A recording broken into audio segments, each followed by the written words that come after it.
Di luar lagi atau udah sejak kapan mulai akhirnya keluar rumah? Alhamdulillah saya pribadi sudah beraktivitas sejak kalau tidak salah sebelum Ramadan, tapi syuting biasa. Kemudian Ramadan kita ada syuting full, dan hari ini kita juga ikut syuting.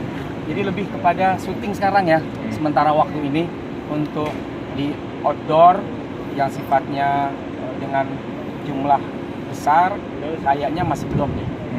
Pertimbangan ini apa aja Pak Ustadz? Kalau mau boleh ada undangan keluar atau seperti apa? Ya, pertimbangannya saya tuh selalu coba untuk memantau berita, dan setiap hari kayaknya beritanya makin baik. Corona setelah diteliti mulai turun, RO-nya, kemudian penyebarannya juga sudah mulai melemah, ditambah lagi yang sembuh mulai meningkat. Nah, ini buat saya berita baik dan buat kita semua tentu menjadi penyemangat tersendiri. Sehingga kata orang atau kata dokter, kata ahli, orang yang punya semangat, motivasi, spirit yang besar, imunnya akan jauh lebih meningkat, akan jauh lebih tinggi. Nah, mudah-mudahan dengan adanya berita-berita baik tentang corona ini, ya, penyebarannya mulai menipis, melemah dan lain sebagainya, kita semua kembali semangat sehingga imun kita benar-benar bisa makin naik. Kemarin-kemarin apa aja sih aktivitasnya, mungkin di rumah mungkin lebih banyak dihabiskan untuk bermain sama anak-anak atau ya, seperti itu? Selain istirahat yang tentu sering banget istirahatnya, baik rebahan.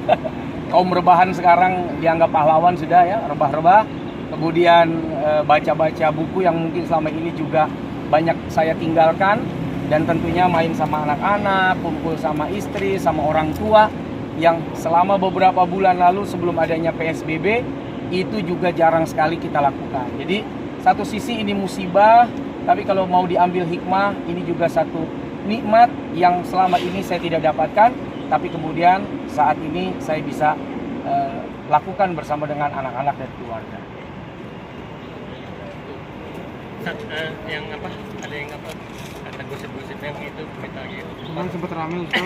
Yang lagi mau apa? Kata Boli. Apa? Memperbolehkan. Gimana? Larang lo. Ini ada-ada aja nih. Gimana klarifikasinya nih? Aduh. Gini, sebetulnya itu cerita lama.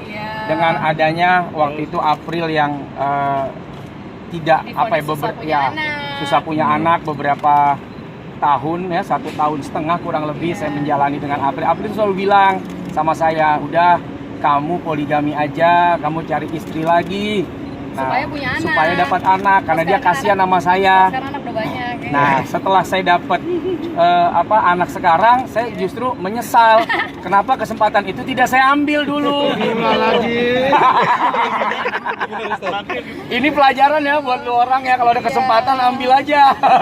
Jadi ini juga pelajaran buat perempuan. Kalau nawarin ke suami itu di saat Lihat suaminya. Iya, pertama lihat suaminya, kedua juga di saat-saat yang emang kita lagi dalam keadaan yang sentimental tuh berdua tuh kayak ya Allah gitu, lagi bermunajat gitu ya. Jadi mau ditawarin apapun pasti jawabannya dia adalah ya aku sama kamu aja gitu. Sekarang udah berubah pikiran jadi ngelarang ya mungkin? Iya, jadi dia makasih. Kalau ngelarang sih enggak, tapi rasanya doanya lebih pengen corona pergi aja sih dibandingin dapetin madu ya kan. Iya, madu asli sama madu palsu gimana bedanya? Kalau madu asli dibawa ke rumah, yang di rumah marah-marah, itu madu asli. Berarti pas jawab yang kemarin itu beneran enggak apa? Iya, itu memang benar-benar saya nggak mau, karena dia tawarin terus. Karena gini, kondisinya memang kondisi yang nggak mungkin lah gua tinggalin atau gua istilah gua duain, sementara dia juga lagi berjuang untuk bisa mendapatkan anak dari gue. Terus ya mau nggak mau kan pasti gue support, gue berikan juga semangat. Enggak lah, aku tetap ada bersama dengan kamu, kita berjuang bareng-bareng gitu. Direkam lo ini, Tat? Iya, makanya dulu kan gitu kan. Dipotong dulu kan gitu. Nah, sekarang ya dia sudah sadar gitu kan. Sudah sadar bahwa keadaannya tidak seperti yang dulu. Jadi sebetulnya cerita tentang boleh poligami itu cerita dulu. Iya, lagian ini kan beritanya beredar kan 2 kali April Jasmine menawarkan Ustadz poligami gitu. Nah, yang kedua waktu itu mau meninggal ya, mimpi mau meninggal tiga hari. Perusahaan gitu, jadi sampai aku kasihin nanti kalau misalkan aku nggak ada, nah posisinya gitu ya. ada sebab akibat. Emang waktu itu berapa kali disuruhnya Pak Ustadz? Berapa kali nyuruh untuk poligami? Jadi waktu itu pertama kan soal yang April divonis Anak. nggak punya anak, susah punya anak. Yang kedua, waktu itu April tuh mimpi. Saya kan sering buat keluar kota. Dia mimpi, saya bilang udahlah itu cuma mimpi aja kok, mimpi dikafanin, mimpi meninggal. Sampai kemudian 3 kali berturut-turut, akhirnya dia bilang, "Di, nanti kalau aku meninggal nih, aku nggak tahu nih udah 3 kali nih mimpi ini datang terus ke aku wasiatkan sama kamu. Apa yang aku punya sumbangin, ya sumbangin bisa buat masjid, bisa buat pesantren, bisa buat yatim dan lain sebagainya. Nah yang kedua, kamu nikah lagi, cari perempuan yang cantik kata dia. Kemudian yang soleha, kalau bisa hafal Quran, biar apa? Biar bisa ngejagain anak-anak kita, supaya anak-anak kita nanti bahagia kumpul sama kita lagi di sorga." Nah waktu itu ya dia nangis cerita sama saya kasih semangat sama dia. Lama saya yang sedih, kok ini nggak jadi nih wasiatnya terlaksana. Ya artinya panjang umur gitu kan. Alhamdulillah. Itu mimpi pas jadi tahun 2 tahun lalu. Itu Ada, mimpi 3 tiga. tahun lalu. 3 tahun kan tinggal ya?